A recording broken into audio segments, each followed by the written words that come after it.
¿Qué tal? ¿Cómo están? Soy el doctor Arnold Arteaga y hoy vamos a llevar el tema de artritis idiopática juvenil. La artritis idiopática juvenil es un término que se ha ido dando a una serie de patologías inflamatorias articulares que se han estado presentando a nivel de la población pediátrica. Como tal, la artritis idiopática juvenil se caracteriza porque hay presencia de dolor articular acompañado de sinovitis. El órgano blanco de esta patología es justamente la membrana sinovial, ¿de acuerdo? Sin embargo, en los pacientes pediátricos se ha ido viendo a lo largo de la descripción de la evidencia múltiples patrones de artropatías y múltiples configuraciones clínicas de los síndromes y se han ido a lo largo del tiempo estableciendo diagnósticos como la artritis reumatoide juvenil, la espondiloartritis juvenil.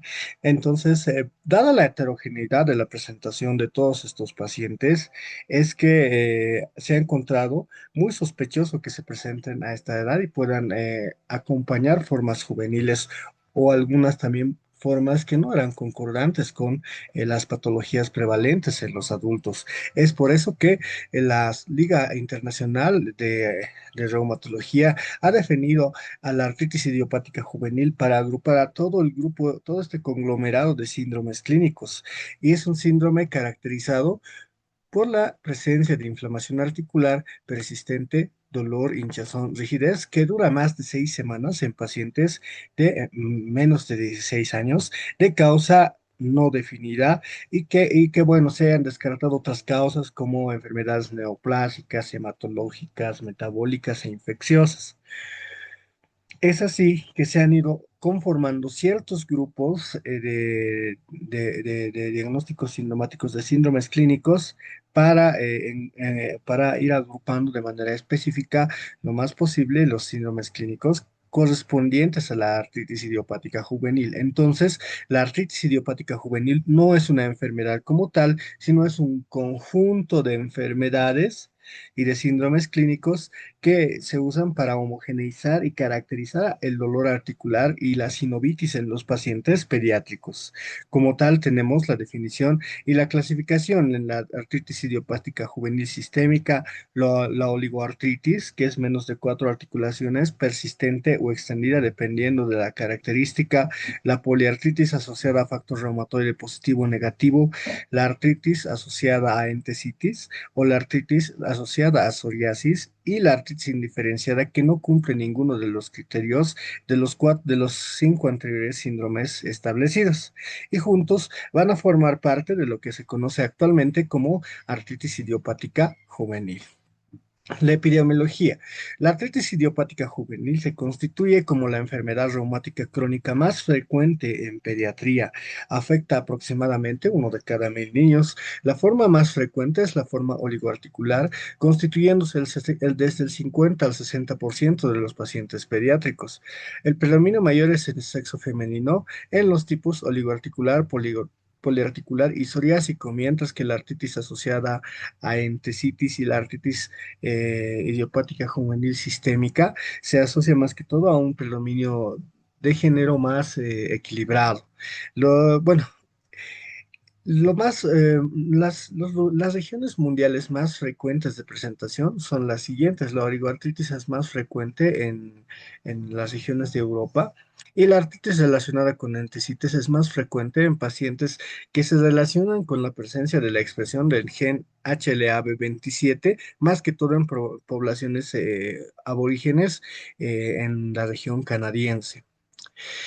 Bueno, la ILAR, el año 2001 desarrolló estos criterios de clasificación de la artritis idiopática juvenil para encontrar las formas clínicas de la artritis idiopática juvenil, caracterizándola, como vamos a ver, en 7 síndromes clínicos. La artritis sistémica, vamos a empezar con el primero, se caracteriza porque tiene artritis en más de una articulación asociada a fiebre, de acuerdo, de más de 2 semanas, que dura más de 3 días, y exantema evanescente con linfadenopatía y hepatoesplenomegalia. Puede acompañarse o no de policerositis o de serositis aislada. La oligoartritis, por su parte, es la presencia de sinovitis de 1 a 4 articulaciones en los primeros 6 meses y se clasifica en dos tipos, una persistente de menor o igual a 4 articulaciones y una extendida cuando ya sobrepasa las 4 articulaciones posteriormente. La poliartritis factor reumatoide negativo se define como la sinovitis en más de 5 articulaciones en los primeros 6 meses y bueno, factor reumatoide negativo. Y mientras que la poliartritis con factor reumatoide positivo es casi lo mismo, solamente que tiene que tener el paciente resultados de dos, mayor o igual a 2 ocasiones en factor reumatoide positivo separados por una distancia de más de 3 meses. La artritis psoriásica como tal se caracteriza porque artritis más lesiones psoriáticas o artritis o más de dos o más criterios como la dactilitis, piting ungueal o nicólisis o el antecedente familiar de psoriasis en primer grado. La artritis relacionada con entesitis, por su parte, se caracteriza porque hay artritis más entesitis o más uno de los dos síntomas, bueno, más de dos síntomas como el dolor sacroiliaco o lumbar, la presencia del HLA-B27, paciente varón mayor de 6 años, uveitis aguda o el antecedente familiar de entesitis o espondilitis anquilosante.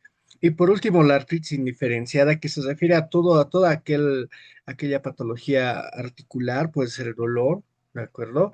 Que no cumple criterios o cumple más de dos categorías relacionadas con las anteriores. Tenemos criterios de exclusión, pero prácticamente es algo que es como que los criterios de exclusión excluyen todas las características que sean ajenas al síndrome clínico como tal. Por ejemplo, la forma de la artritis idiopática juvenil sistémica excluye tanto la parte del artritis psoriasis, la parte de la artritis asociada a entesitis, la parte de la artritis asociada a uveitis o espondiloartritis y el factor reumatoide positivo. Entonces, todos estos los excluye, menos lo que constituye el mismo síndrome, que quiere decir la artritis sistémica. Entonces, son criterios de exclusión que se van a ir viendo en cada uno de los síndromes, pero más que todo, por ejemplo, la artritis sistémica, todos los criterios de inclusión son todos los otros síndromes clínicos y solamente esto. La oligoartritis, por su parte, lo mismo, excluye todos los demás menos su misma presencia. El factor reumatoide negativo, lo mismo, todos los otros síndromes clínicos menos lo que ella constituye. Entonces, a revisar mucho, y es muy interesante esto de los criterios de exclusión, pero constitutivamente son características que deben ser propias y excluirse de las demás características de las otras artropatías o de las formas clínicas que hemos mencionado. Factores de riesgo.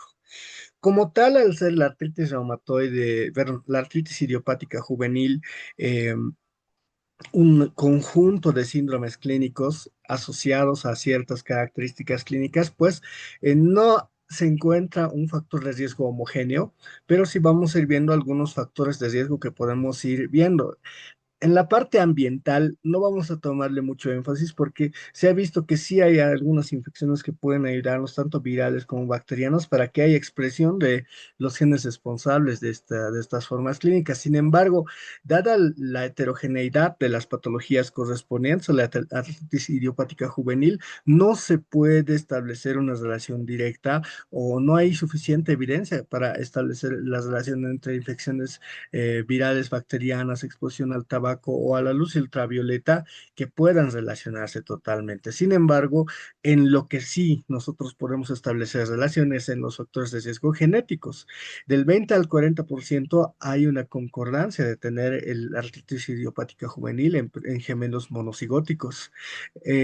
La forma clínica de artritis más entesitis se asocia mucho a la presencia del alelo HLA-B27.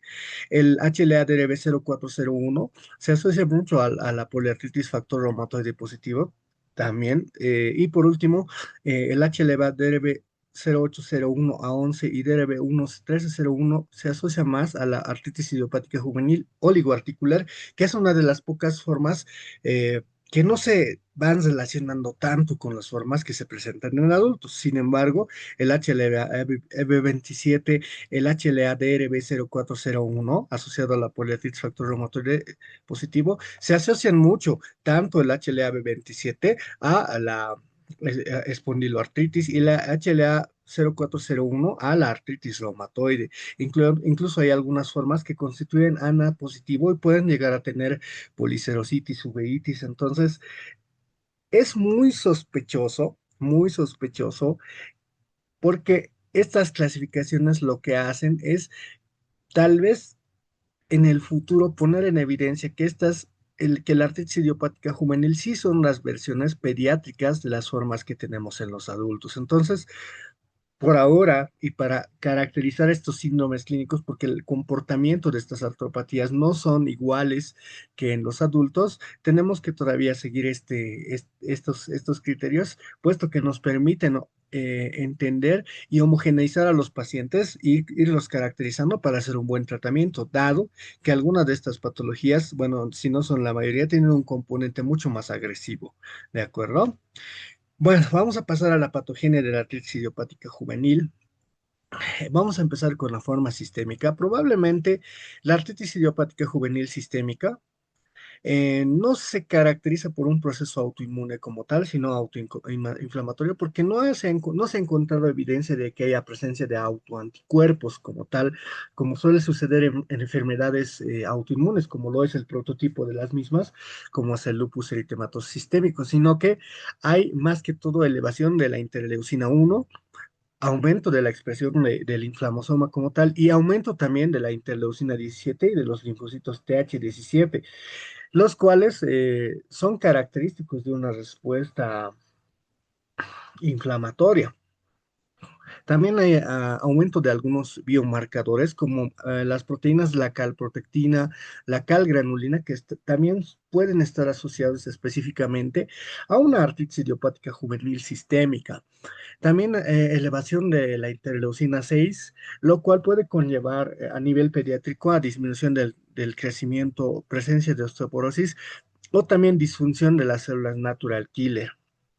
Todo esto constituye un elemento inflamatorio muy importante y se puede asociar a ciertas complicaciones como el síndrome de activación macrofágica o también llamado linfohistiocytosis hemofagocítica, que constituye esta complicación en una tormenta de citocinas. Se presenta alrededor del 5 al 10% de los casos y se relaciona más con actividad, la presencia de mayor actividad o de brotes de actividad en pacientes que tienen artritis idiopática juvenil sistémica. Se caracteriza porque tiene fiebre, ferritina elevada, puede haber citopenias, más que todo trombocitopenia, hipertrigliceridemia e hipofibrinogenemia. ¿De acuerdo?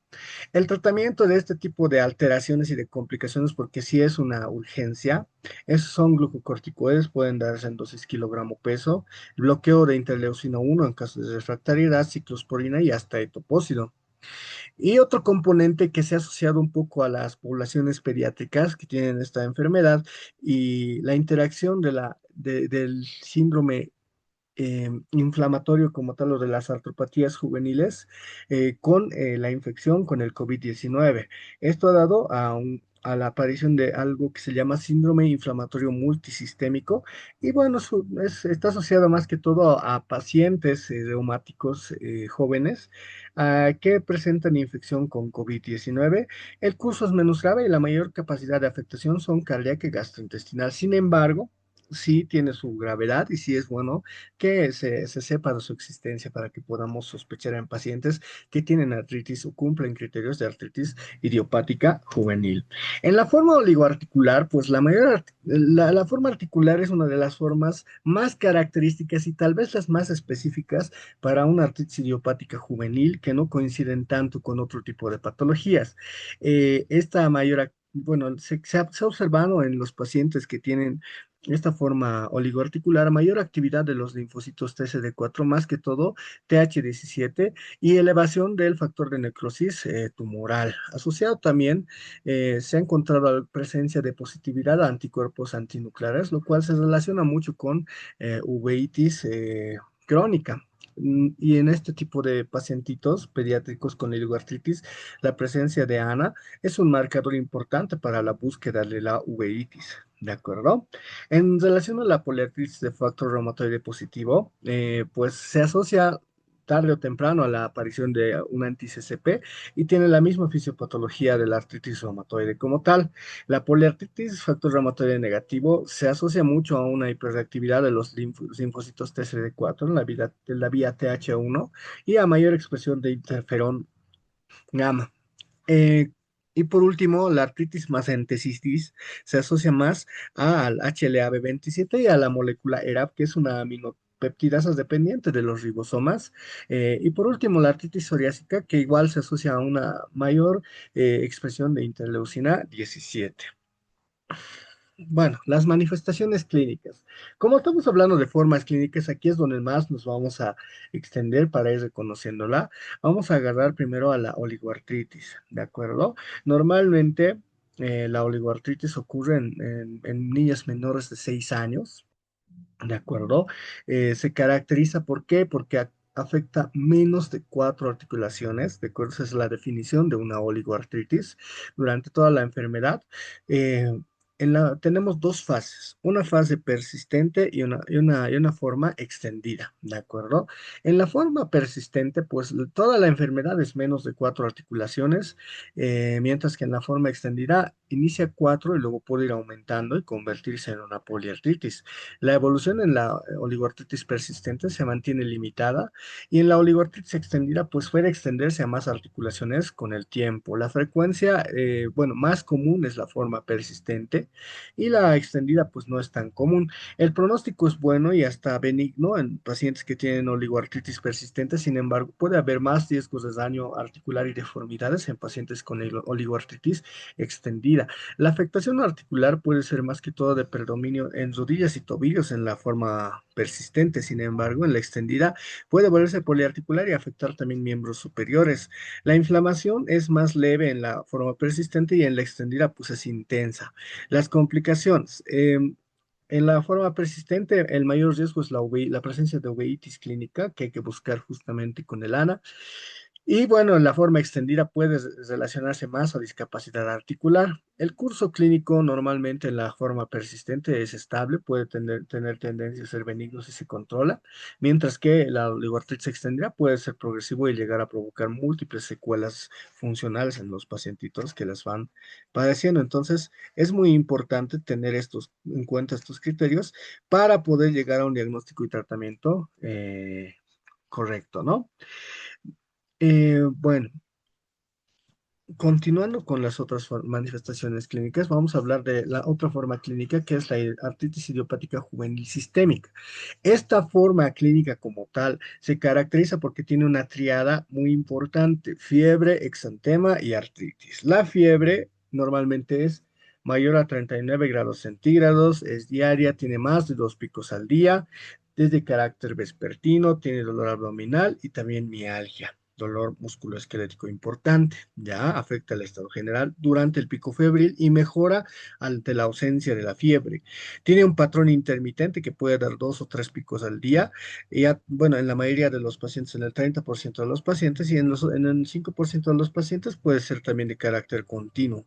El exantema tiene una característica de que tiene la característica de ser maculopapular de color rosa asalmonado. Puede aparecer en los lugares donde hay flexuras, más que todo, y también superficies de rozamiento. Es de carácter evanescente. ¿Qué quiere decir? Que un día lo encontramos y al día siguiente no. Característica también migratoria, puede ir migrando de una extremidad a otra extremidad tranquilamente y se asocia más que todo su manifestación a la presencia de picos febriles. Y bueno, se asocia mucho al fenómeno de presión y es reactivo al fenómeno de Koebner. Aparte de eso, la artritis es una poliartritis simétrica que se puede presentar más que todo en rodillas, muñecas y tobillos y ocasionalmente puede extenderse a la columna cervical y a las caderas. En relación a la poliartritis factor reumatoide negativo, es otra forma clínica que se caracteriza porque hay una poliartritis asimétrica y se asocia más que todo a la presencia de anticuerpos antinucleares a uveitis crónica anterior. La poliartritis simétrica puede ser asociada a artritis reumatoide seronegativa. Y hay una forma clínica muy importante que se puede presentar en las poliartritis con factor reumatoide negativo, que es la sinovitis seca, que es una forma de deformante en la cual no se evidencia presencia de sinovitis clínica como tal, la palpación de las articulaciones, no encontramos inflamación articular y se encuentra contracción progresiva de los ligamentos y tendones que pueden dar lugar a limitaciones tempranas y deformidades tempranas, ¿de acuerdo? Mientras que en la poliartritis con factor reumatoide positivo es una poliartritis crónica simétrica, se pueden llegar a presentar nódulos reumatoides y fibrosis pulmonar, se asocia a factor reumatoide positivo y en algunos de los casos, si no es en la mayoría, anti-CCP positivo y se asocia en edades más tempranas a mayor daño radiológico y presencia de deformidades características y asociadas a la artritis reumatoide en los adultos.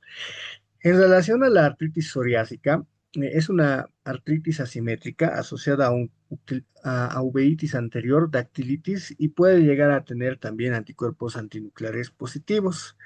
Esta artritis asimétrica suele llegar a comprender más que todo los miembros inferiores, se suele asociar también a entesitis o a sacroiliitis y puede llegar a desencadenar o a correlacionarse con la artritis psoriásica en el adulto.